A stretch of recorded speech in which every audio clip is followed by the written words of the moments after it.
Hello everyone, I welcome you to ANI-TECHWORLD. My name is Mr. Coase. Please do to subscribe to our channel for also to get more videos coming. Do also to drop your comments in the comment section and also put your thumbs up for more videos. Thank you. Today I just want to be talking about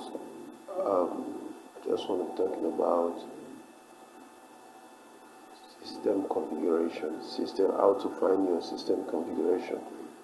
For some persons that they actually wanted to check the size of the hard drive, the speed of their system, the graphics card, and so on. Now, for some persons, you might not be able to understand all this, and because for example, maybe you are a new user.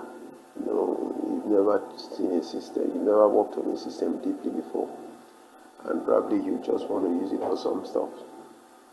For some of you who would walk up to the stores to say, okay, I want to purchase one system or the other, this video is just for you, because we are talking more on how to access your system drive, how to access your system display, how to check the speed of your system, and so on.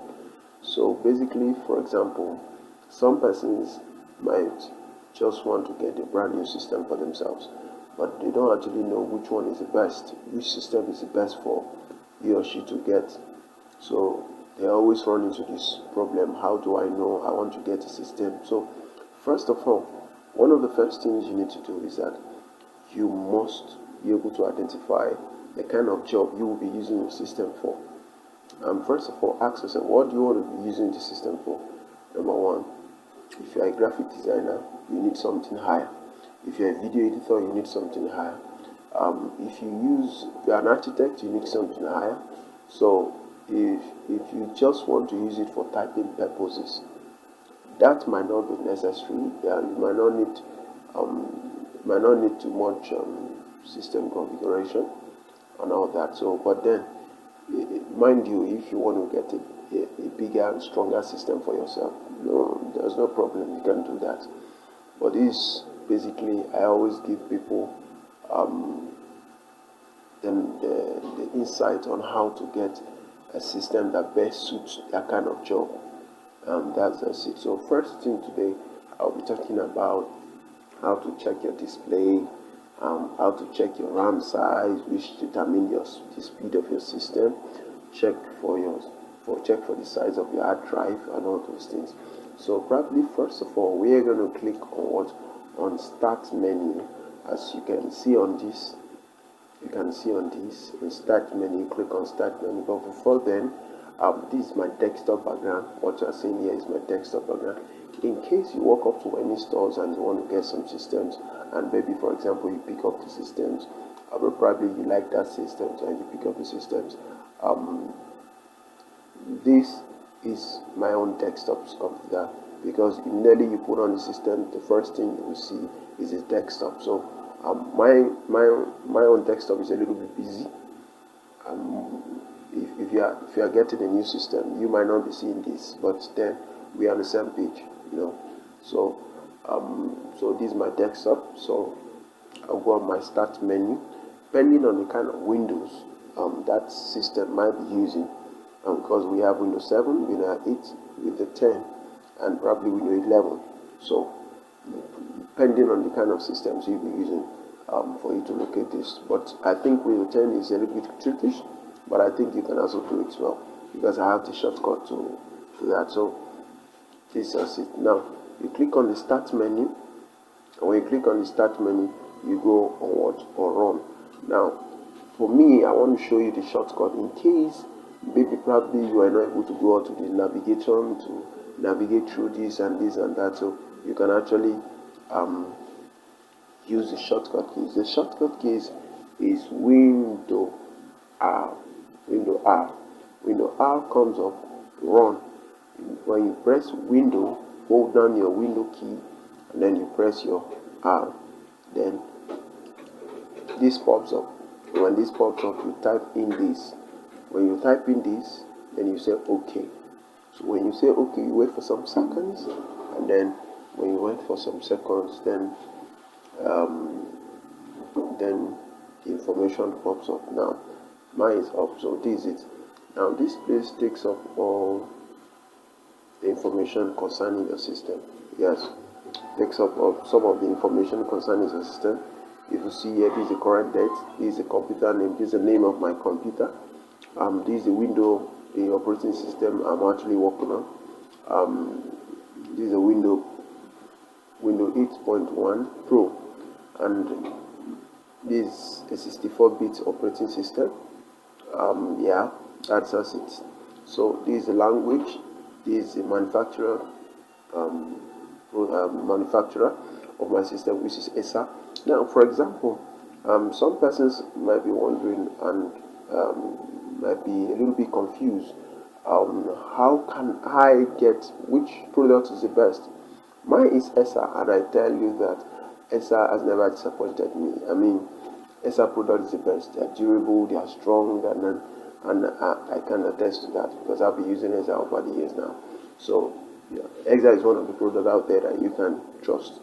So you can trust me. So this is the system and model, BIOS, processor speed. Here you can find out my processor speed, which is 2.5. Now some other systems, this is Core i3.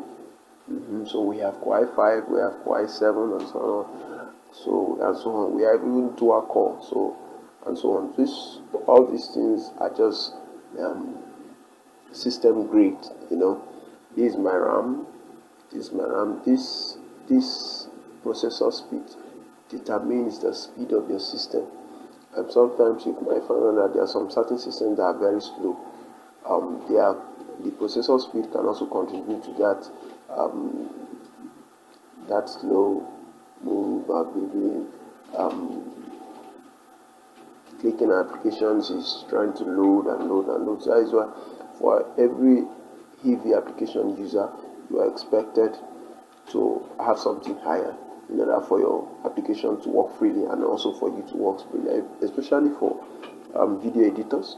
If you're a video editor, you need something high because at the time of exporting your videos,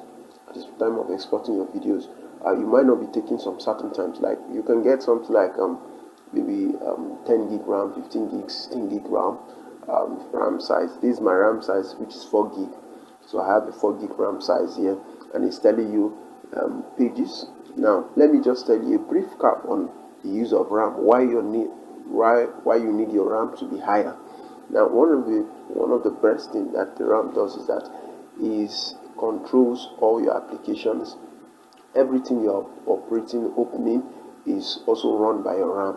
It stores those information in your RAM, so your RAM helps those applications to operate effectively. Now, depending on the size of the RAM, the applications will run smoothly without any issue.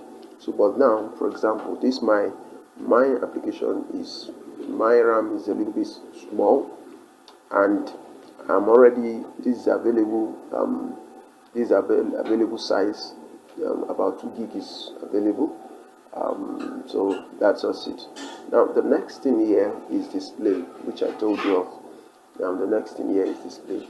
The display card is always, video card is always the best. I mean, you need video card for example, for those of you that you like games and you like using your system for games. I mean, you need to get a very good video card. I mean, that's just it. So now these are the details about my video card. This is it. I have about 1,760 megabytes approximately of video card, which is small. So you can get something higher on that, which is also small. So you can get something higher. So now that's the main drive of my video card. So these are just details. For a new user, you might not actually understand that. That's why I'm not going to talk much on this. You might not actually understand all this, but I don't want to block your mind, your head with everything, with all this, with everything here. So that's just it for this. Next time I would like to talk about sound. I would like to talk about input and all those things. But for today, we are talking about just the display. we are just making use of the display. So that's just it. Now the next thing is, how do I access my processor? I mean my hard drive. How do I access my hard drive? That's the next thing. So first, how to access your hard drive is you go on the libraries. Let me say probably this. I'll go on my PC.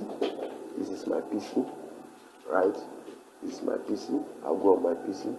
Now when I'm going on my PC, I'll right click, right click and say properties. When you click on properties, now this information pops up immediately. So first of all, here you are seeing use space.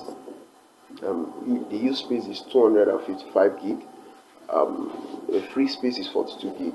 Now I have a capacity. My drive capacity is about 300 gig. Let me just say 300 gig. So I have 300 gig here, and I've been able to use 255. So remaining 42 gig. So this drive is very important, because if you have a lower drive, depending on the kind of jobs you do, you might be struggling with space. So you need a higher drive, maybe like 500 gig, 1 terabyte lately or so. So this is just one of the things that you need to do, check before purchasing a system, in order for you to know that if the system is good for you, for the kind of jobs you want to do, or not. So that's just it. So just at the point of this video, do to subscribe to our videos. We'll be talking more and more and more about systems maintenance, systems configurations, systems setup and everything. So I just want you to subscribe to our channels for more videos. Also comment, put your comment in the comment section, and also your thumbs up. Thank you and God bless.